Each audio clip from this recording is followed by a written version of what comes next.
Bonjour et bienvenue dans ce nouvel épisode d'Arstro. J'espère que vous allez bien. On va cette semaine parler de la vulnérabilité. Donc j'espère vraiment que vous allez bien parce que en ce moment, il y a un aspect assez intéressant. On a Mars et Vénus qui sont ensemble en Lion, qui sont presque conjoints, qui sont un peu en carré, en aspect, avec et Uranus en taureau et la Lune en scorpion. Ce qui amène, comme je vous disais, peut-être un certain inconfort. En tout cas, pour ma part, c'est ce qui se passe.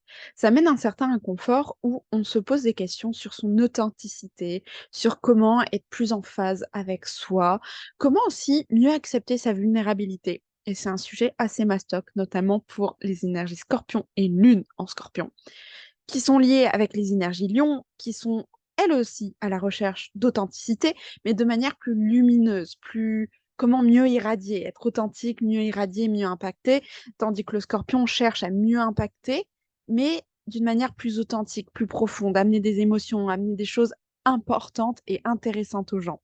Sachant qu'on a Uranus en taureau, qui lui est à la recherche de plaisir, d'anticonformisme, d'être plus en phase avec soi, avec son corps, avec son rapport au corps, avec sa santé. Bref, ça amène pas mal d'infos et donc ça peut amener une période un petit peu inconfortable, notamment en lien avec la vulnérabilité. C'est aussi tous les enjeux de cette saison cancer. C'est aussi pour ça qu'on a ces aspects et ces liens-là qui se font. Donc, ça va nous amener à un grand débat qu'est la vulnérabilité. Déjà, voilà, j'espère que vous allez bien, que tout se passe bien pour vous. Et surtout, on va parler vulnérabilité et le but, c'est vraiment de déconstruire un peu ça et de vous partager mon point de vue dessus. Déjà, pour commencer, en tant qu'ascendant vierge, j'ai fait des recherches. Que veut dire la vulnérabilité? Qu'est-ce que la vulnérabilité? La vulnérabilité, c'est ce qui est un caractère vulnérable. On n'avance pas trop.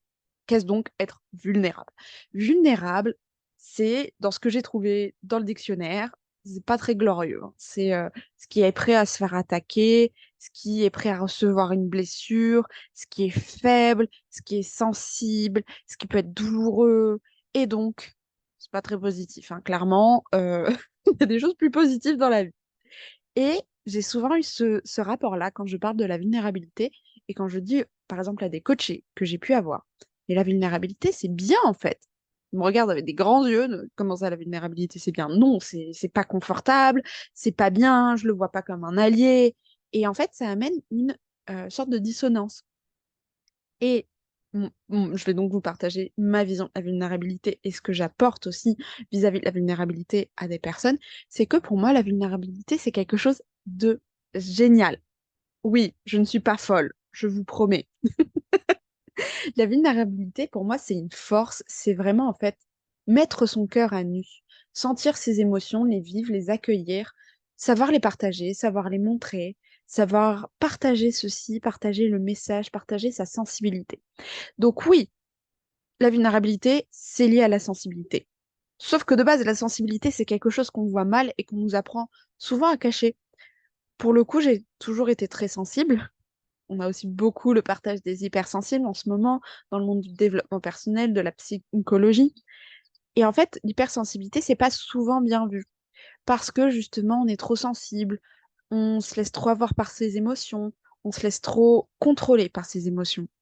Sauf que la sensibilité, en fait, pour moi, c'est quelque chose de bien parce que c'est quelque chose qui nous amène à nous connecter à notre cœur, à ce qui compte vraiment pour nous. C'est vraiment quelque chose qu'on peut libérer dans notre art, du coup, avec un message, avec des œuvres, avec des émotions. Et c'est en fait un moteur. Ça peut être un moteur très intéressant dans l'art. Et c'est aussi l'essence de ce qui nous tient à cœur, de ce qu'on veut partager. Par exemple, si on a une sensibilité pour un sujet, une cause, bah forcément, dans nos œuvres, dans notre art, on va amener cette sensibilité, on va amener ça et on va vouloir le partager. Vouloir le partager aussi en partageant un message. Et c'est ce qu'on va manifester en fait dans notre art, dans nos œuvres. C'est justement ça qu'on va partager et c'est ça qui rend du coup l'art si intéressant. C'est quelque chose qu'on va sentir dans l'œuvre. C'est vraiment quelque chose qu'on va retrouver de manière très subtile dans l'œuvre. Et c'est pour ça que certaines œuvres vont faire écho chez nous. C'est parce qu'il y a une sensibilité partagée ou c'est parce qu'il y a un point qui est partagé, il y a quelque chose qui résonne. Et ça se comprend pas forcément. Et donc, la sensibilité qui se partage par la vulnérabilité, c'est une force aussi parce que c'est une force de laisser son cœur parler, de laisser son cœur se mettre à nu. Ça fait jouer l'empathie, ça fait jouer la catharsis. Donc le fait de se soigner, de se guérir par quelque chose. Et donc, on peut se projeter, on peut se sentir bien dans cette œuvre et on peut avoir des coups de cœur comme ça. Et c'est ça qui est si fort. Donc, la vulnérabilité, c'est laisser passer son cœur, c'est laisser passer ce qui nous parle. Et donc, c'est ce qui rend la beauté plus belle, l'œuvre plus sensible, l'œuvre plus impactante. C'est ça qui est intéressant. Pour aller plus loin aussi, je dirais, la vulnérabilité, c'est ouvrir une fenêtre sur son âme, sur vraiment ce qui l'a fait vibrer, ce qui l'a impacté, ce qui l'a touché, pour le partager. Et c'est donc suivre la voie de son âme que de suivre sa vulnérabilité et sa sensibilité. Et savoir se montrer sensible et vulnérable dans un monde où la sensibilité et la vulnérabilité est quelque chose de négatif, c'est justement une force incroyable. Parce que déjà, c'est oser aller à l'encontre de ce qui n'est pas forcément bien ou accepté. Et c'est surtout, en fait, partager des émotions fortes, ne pas les fuir.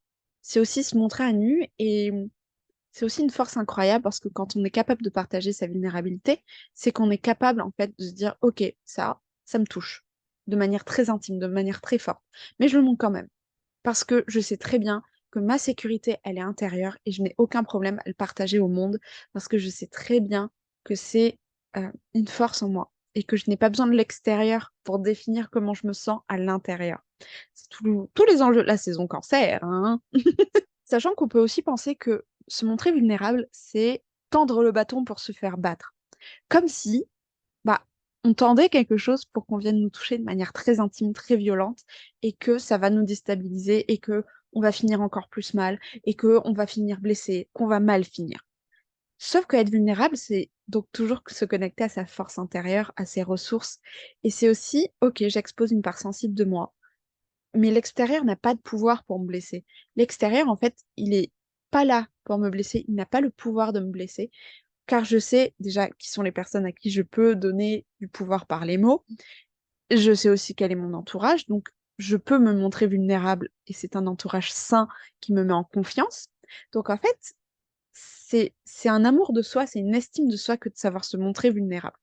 Et je dis pas qu'il faut se montrer vulnérable en affichant haut et fort, voilà, j'ai ça, j'ai ci, le crier haut et fort. Se montrer vulnérable, ça peut être à travers des mots, une œuvre, notre art.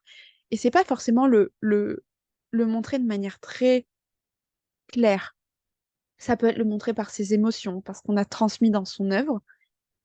Et ça se ressent en fait déjà. Et ça n'a pas besoin d'être très clair et ça n'a pas besoin d'être décrit ou de parler en profondeur de oui, ce qui m'a inspiré ça, c'est ça, parce que j'ai ressenti ça. Ça peut être très intime, hein. Se montrer vulnérable, c'est c'est quand même toujours garder son intimité, c'est pas l'exposer au monde, parce que c'est montrer aussi ses émotions, mais sans rentrer dans l'intimité de tout expliquer, tout dévoiler. Je dirais qu'il y a une notion très importante entre dévoiler et être vulnérable.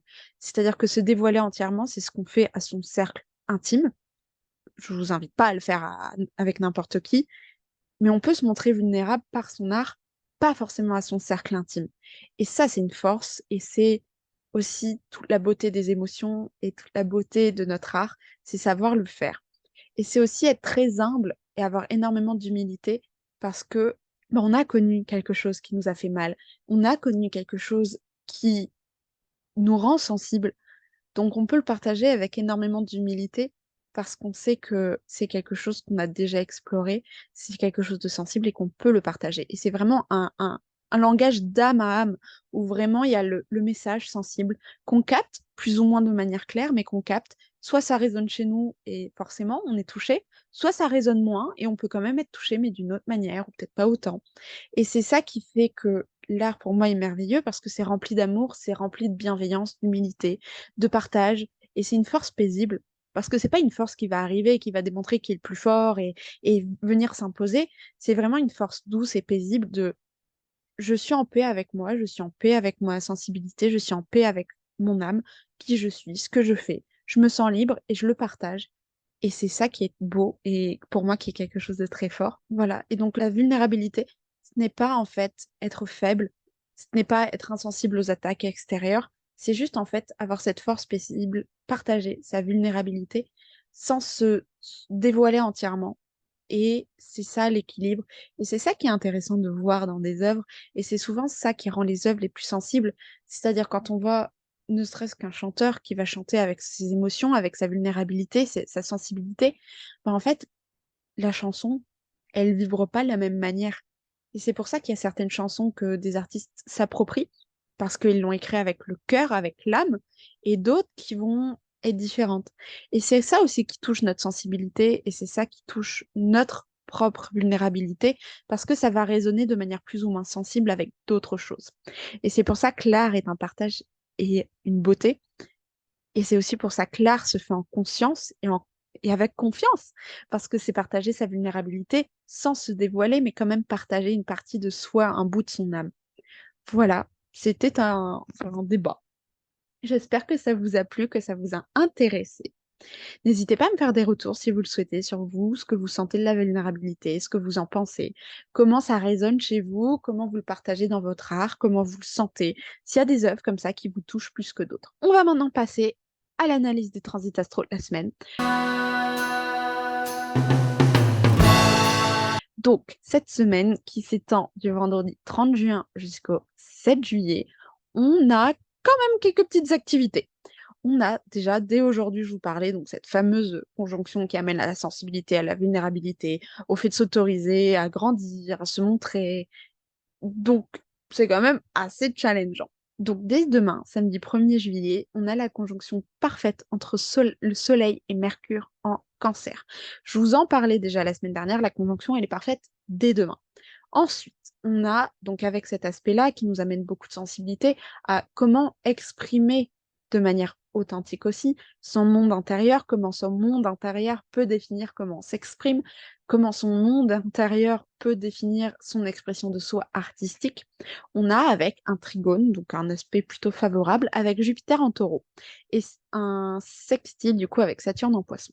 Qu'est-ce que ça nous amène? Tout ça, ça nous amène du coup que mieux apprendre à partager ses émotions, mieux avoir une expression de soi alignée à son monde intérieur, à ce qu'on veut vraiment partager, à nos valeurs, ça va nous amener une zone d'extension, un confort à l'extérieur aussi, parce qu'on va mieux se sentir, et si on est en phase avec soi, on est en phase avec l'extérieur. Et avec Saturne en poisson, ça peut amener du coup découverte de nouveaux horizons, moins se bloquer, moins d'imitation de soi envers soi, une compréhension aussi de ses émotions, de ses valeurs, avec un point de vue quasi spirituel, si ce n'est pas spirituel, de, ouais, de ses valeurs, de comment on se sent, de sa compréhension, d'avoir un nouveau rapport aux choses, avec plus de légèreté, qui favorise le bien-être, qui favorise la prise d'initiative, la zone d'expansion. Et ça, c'est du coup un aspect assez intéressant, surtout avec ce qu'on est en train de vivre actuellement. Donc, c'est en bonne continuité, sachant que dès samedi aussi, on a un carré entre Vénus et Mars en Lion et Uranus en Taureau. Mais entre Vénus en Lion et Uranus en Taureau, c'est parfait, au degré près. Donc, c'est tout ce qui est en lien avec revoir ses valeurs, revoir son abondance, revoir comment on trouve ses coups de chance, de revoir l'amour de soi, l'estime de soi, comment nourrir son projet. Et peut-être aussi comprendre qu'on est le seul facteur de sa réussite. Et donc, cultiver toutes ces énergies de bienveillance, d'amour envers soi pour mieux porter son projet vers ce qu'on veut en faire. C'est aussi revoir aussi son enfant intérieur, ses blocages, se libérer d'une certaine culpabilité, se libérer en fait de choses qui ont lien avec l'enfant intérieur et qui du coup peuvent nous empêcher d'avancer. Parce que les énergies lions, c'est souvent en lien avec l'enfant intérieur, les énergies taureaux, c'est en lien avec le bien-être. Voilà, donc c'est mieux en fait se comprendre, aller dialoguer avec ces parts de nous pour mieux oser avancer en se montrant vulnérable mais en rayonnant. Sachant aussi que dès lundi, on a la pleine lune en Capricorne qui aura lieu à 13h40.